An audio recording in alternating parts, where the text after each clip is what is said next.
All right, here with Jessie Vargas. Jessie, first off, congratulations on the mural. What were your first reactions when you saw it? Thank you, man. Well, when I saw this, man, I was speechless. I didn't know what to say. It was just an amazing artwork, and man, it's just a big surprise, right? But it's a blessing to be in this position. I'm very thankful that the owner of this place, the owner of the Grain Cafe, here located on 4220 Pico Boulevard, the Grain Cafe, that he had the love to want to do something like this, right? Because to him, it signified, the world champions that he saw coming up, the world champions that did a lot, for building up the youth, for giving the youth ideas to continue to conquer whatever it is that they want to accomplish, right? And that's what he said he wanted to do. Whenever kids see this mural, they want the kids to say, you know what, they did it, we can do it as well, right? It's almost like to have an idea that you can accomplish anything that you want, just as we did. And for us to have the fans, the support of the fans, to a point where, honestly, I'm speechless now. I look at it and I'm taking it in, and I don't know what to say at this point. I'm just very thankful that the fans, support us to a point to where they can put this up. Spend money to have this on their major wall here at this restaurant to signify, to show what anyone can accomplish. Because what we did, I think we did it because we were passionate for it, we were focused, we were determined, and we were able to accomplish it. And I hope that people see this, they remember our fights, but also keep in mind what it took for us to be in that position, right? To win a world title once, twice, and to give them all we had right inside the ring. And again, the level of accomplishment that anyone can accomplish as long as they focus and they stay determined. Oh, 100%. Any kid or person who looks at this can only be inspired, And Jessie, I want to get your thoughts a little bit on, obviously, some of the things that boxing fans want to know, and a lot of people look up to. A lot of people appreciate hearing your voice and insight into boxing. Talk to me a little bit about one of the big fights of the year, Haney versus Garcia. What are your thoughts on that one? And were you able to watch the press conference? I did not watch the press conference. I think I might have watched little bits in here and there, maybe on 20 seconds, 10 seconds long, and that's about it. I know both of them. I think it's gonna be a good fight. I think Ryan is definitely building up the fight. Haney is a fighter that he's very focused, very determined, and he's putting in a lot of sacrifice to accomplish everything he's accomplished so far. It's gonna be a good fight. I know you said you weren't able to see the press conference. Just to give you a little insight into it, there was a lot of back and forth. It seemed very personal, right? As a fighter who's been in some, personal press conferences, I think back to the Broner one, what would you say to somebody like Ryan Garcia, just a word of advice to him? Because it seems like it's maybe getting to him a little bit, to his head, and he takes it very personally. How would you guide somebody like him through this? Yeah, well, you know what? I have experienced it myself. In the Broner fight, it didn't throw me off my game plan, but there was other fights where it did, right? Being at the press conference, it did frustrate me, or it irritated me to a point where it made me change up my game plan, right? And for that reason, I would tell anyone in that position, don't focus on what the other fighter is saying, what the people are saying. Turn your phones off. That's where I come back to say you got to focus on the objective, right? Not focus on what the people are saying, not focus on what the media is saying, not focus on what the opponent is saying, but just focusing on your game plan, focusing on what style the opponent may bring, and prepare for it in that condition. But other than that, if you do let the outside source get to you, it's going to be very difficult for you to accomplish, to come out victorious. So I would give them that recommendation. Don't fall off your game plan. Don't get sidetracked.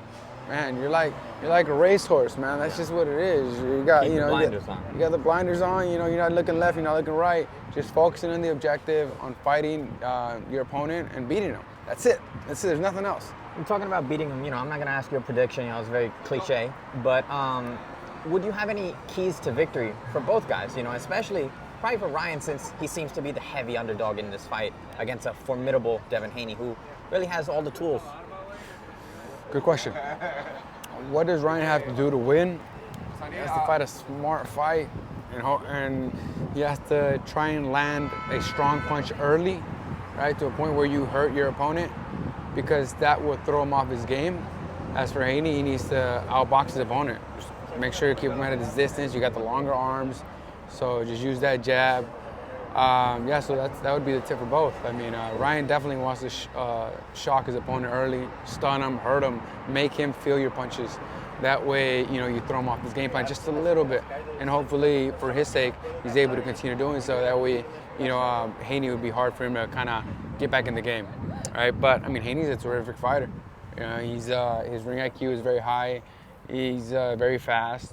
He's very mobile. He likes to move around. So he's a good fighter. It's gonna be tough for both. Talking about legacy, obviously, you look at your career and you were somebody who fought everybody. You weren't afraid of anyone. You took the opportunities at hand. Win, lose, or draw. You defined your legacy the way you set out your career. Looking at somebody like Canelo is a very hot topic right now. He's avoiding Benavidez, a lot of people say. Do you think, whether he is or isn't, do you think that affects his legacy at all? If he never fights Benavidez? Good question. I don't think so. Personally, I don't think so. I think that he's a very accomplished fighter already as it is. Let's see. Yeah, I don't think so, man. I mean, he's fought Triple G. He fought Kovalev.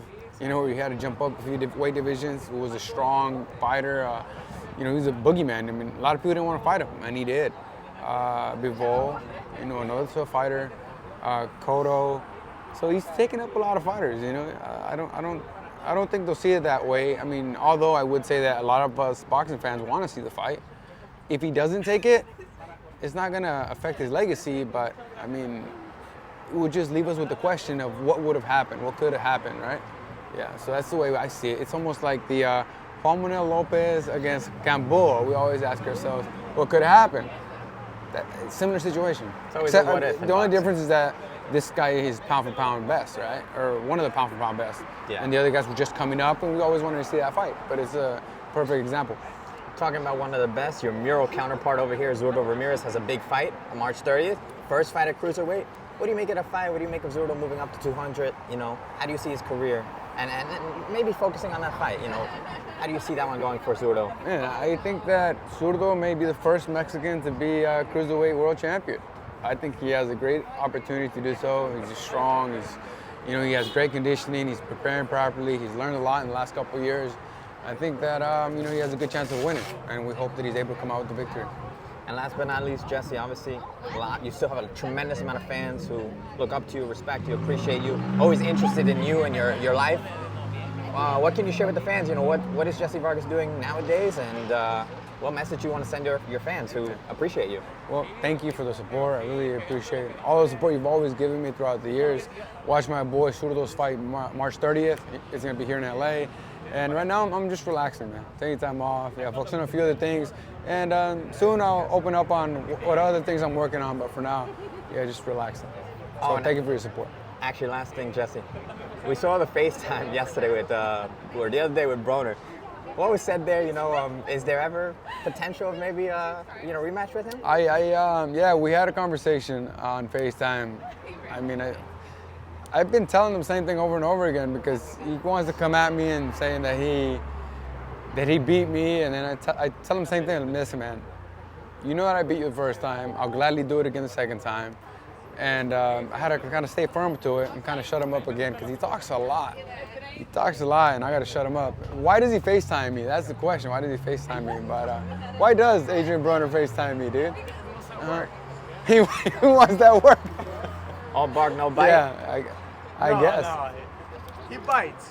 You think so? But Jessie knows. Just already We'll see. We'll see. You We'll see what happens. Yeah, we'll see what happens. You never know. Maybe if I can stay open. Perfect.